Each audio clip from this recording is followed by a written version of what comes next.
Yes, I think that this is clearly an Al-Qaeda operation. It's been conducted by at least one man who's known to have travelled not only to the Yemen, but to have met with the then chief propagandist of Al-Qaeda worldwide, Anwar al-Awlaki, and to have spent several months there. So he's got the background, the training, the ideological indoctrination, and the strength of belief. He's also from a semi-organised group that's been known to the intelligence services in France and indeed the police now for nearly 10 years.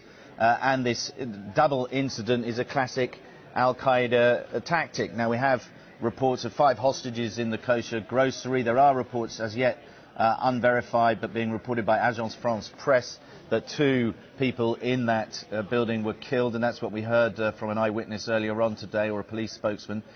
So in that context, why have they picked on a kosher grocery? Well, it's kind of obvious, really, isn't it? One of the preeminent targets in a lot of Islamic terror in Europe have been Jewish targets. There was the murder of several people in Holland several months ago, and now we have this hostage incident possibly involving some dead in Paris.